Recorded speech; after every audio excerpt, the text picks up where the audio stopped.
It is a sad evening, not a good evening at all. And if I don't make any sense, please do forgive me because General Bipin Rawat, India's first Chief of Defence Staff, my friend,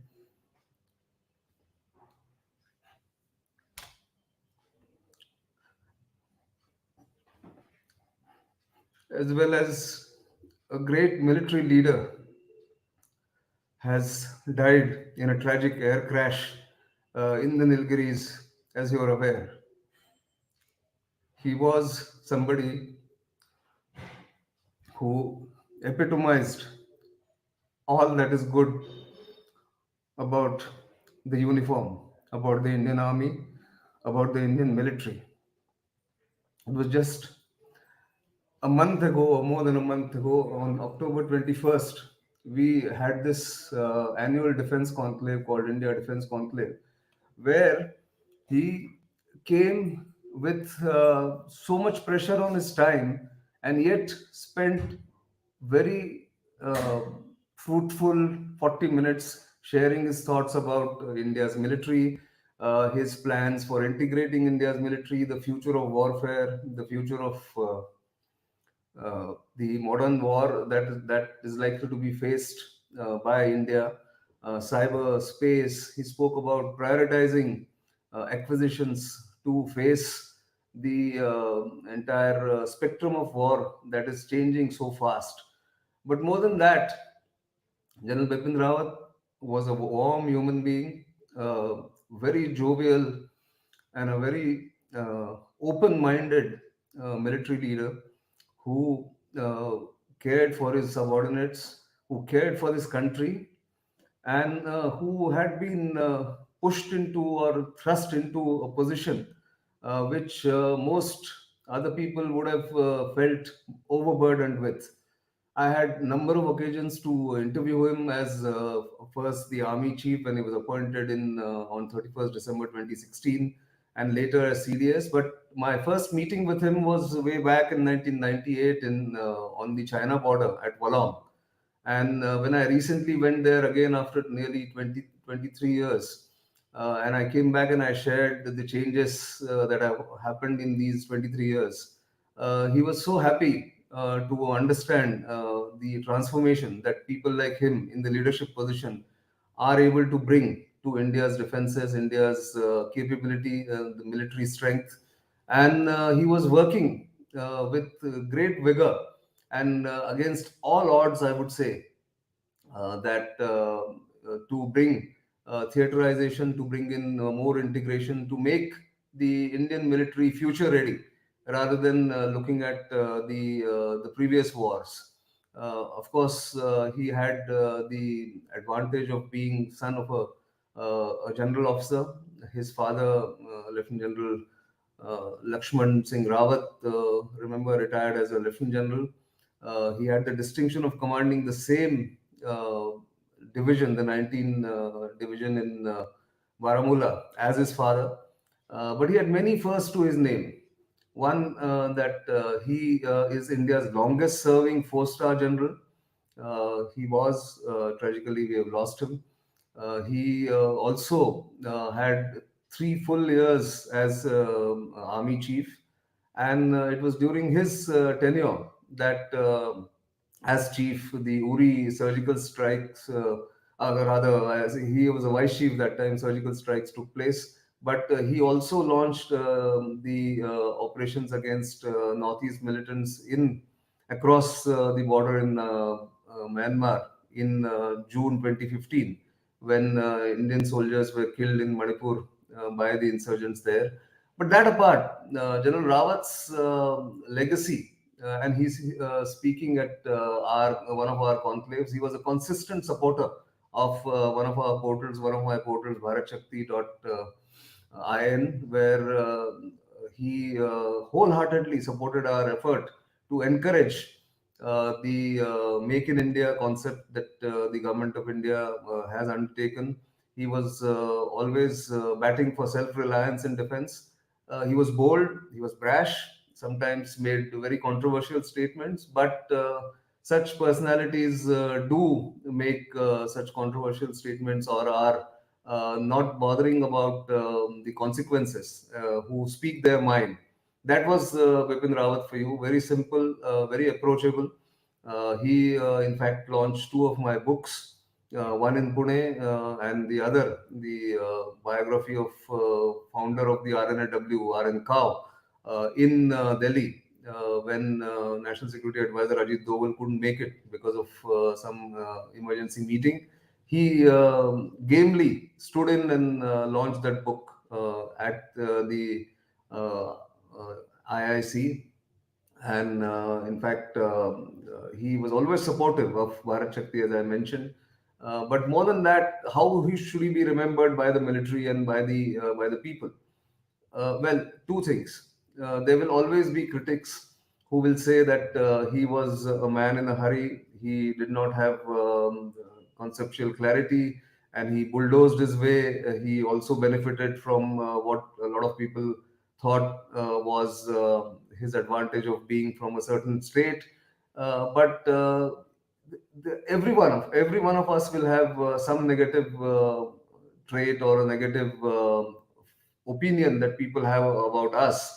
But his positivity, his vision, his planning, his boldness, his ability to adjust and adapt to situations, and also to make sure that the message to his own people in the military goes loud and clear, even if it meant to be, even if it was blunt, even if it was not a popular opinion, he would make it. I think I will remember him for that.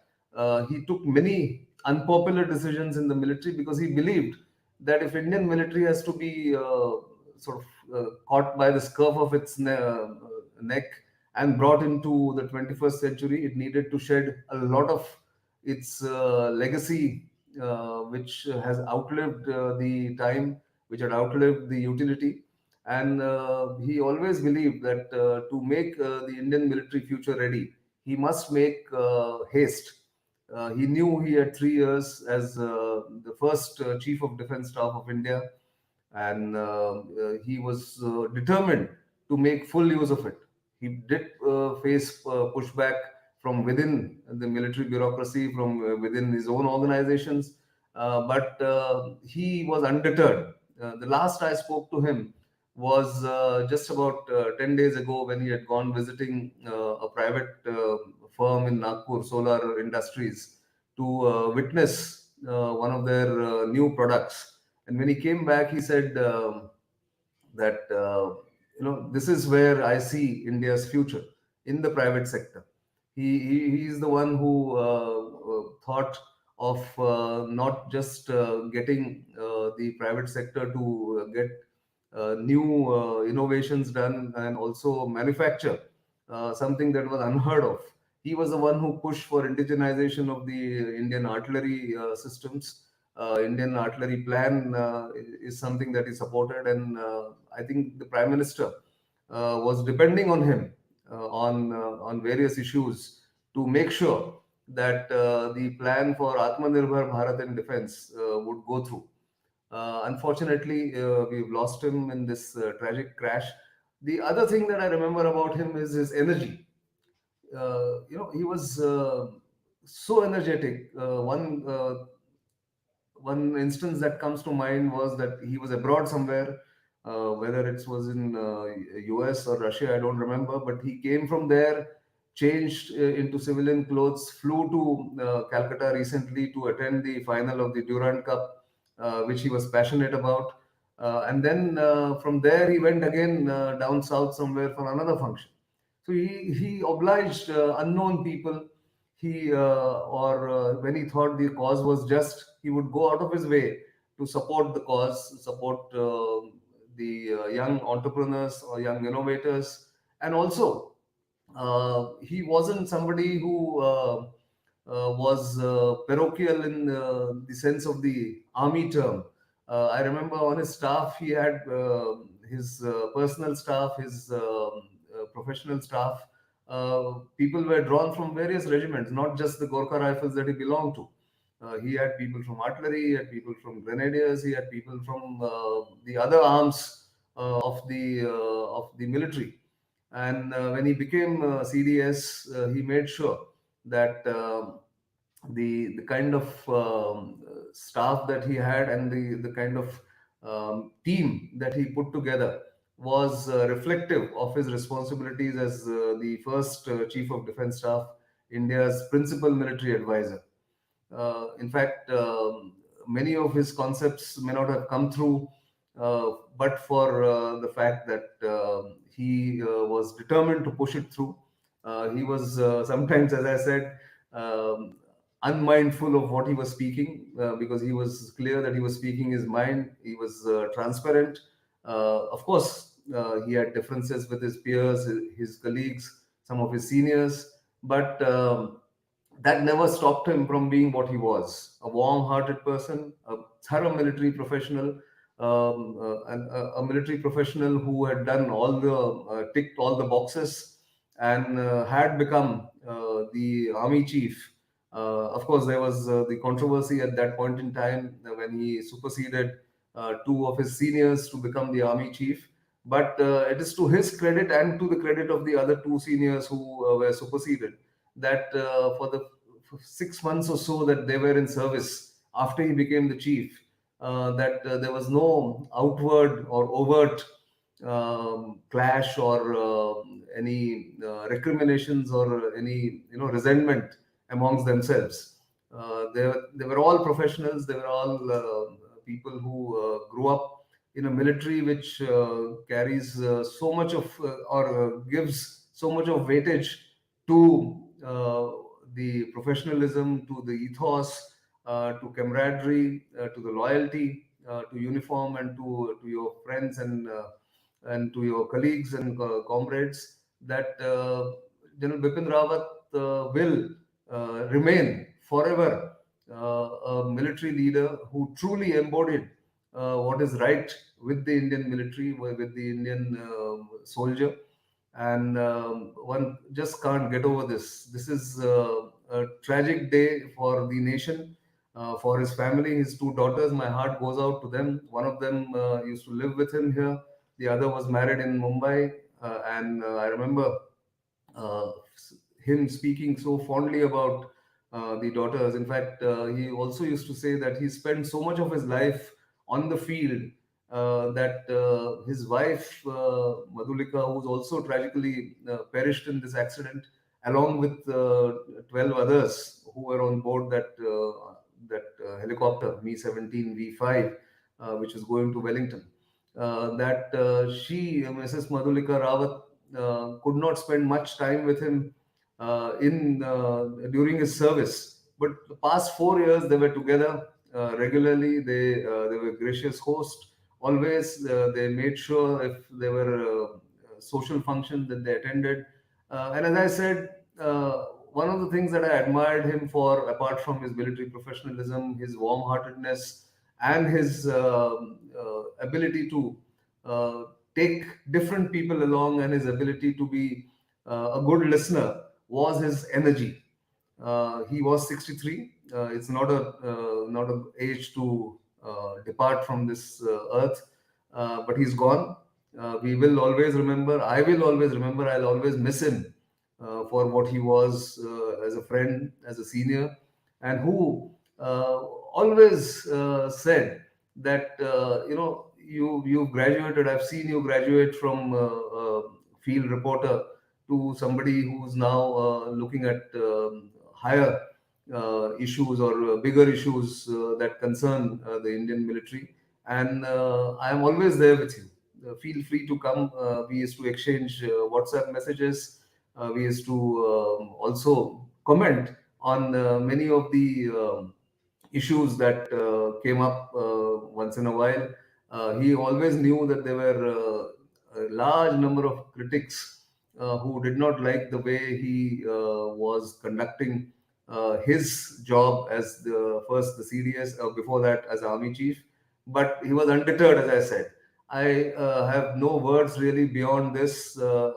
Only memories come flooding back right from 1998 when I first met him when he was commanding his battalion in Walong, in Kibitu, in fact, and till just 7 8 days ago that we exchanged messages, and he was so confident about fulfilling many of the mandates that he was handed over by the government until December 2022 that he was supposed to do. This was my last public interaction with him.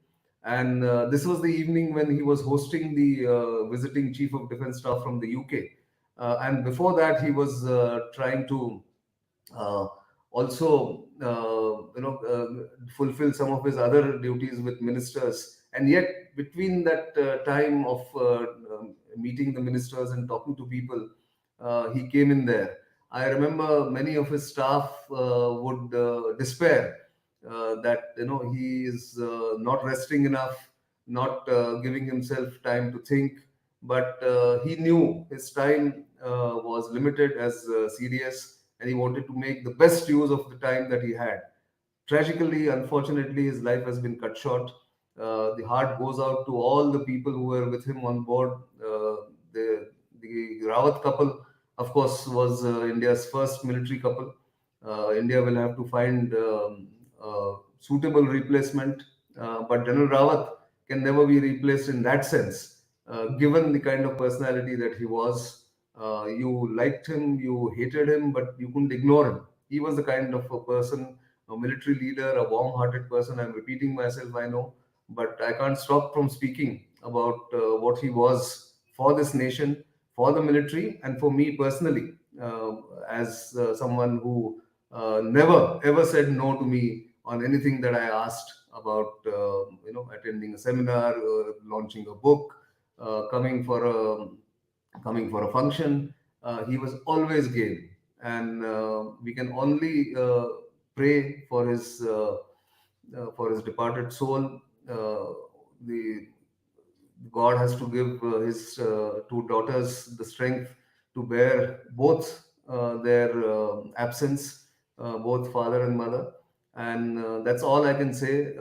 I know that there will be many more people who are closer to him, but this was my personal, humble, and personal effort to remember General Rawat as he was known to me in these past 20 23 years. That's all I have. I don't want to take much of your time. I know there will be many more things that are happening across the country. We are in a shock, but we have to overcome that shock. And a true tribute to him, as my final word, would be to make the Indian military so capable, so strong, and so effective that India's adversaries would think twice before launching any misadventure against India. That's the greatest tribute one can pay to General Rawat as a military leader. Thank you very much for watching, and my apologies for uh, almost breaking down on air, but that's something that I couldn't stop myself from.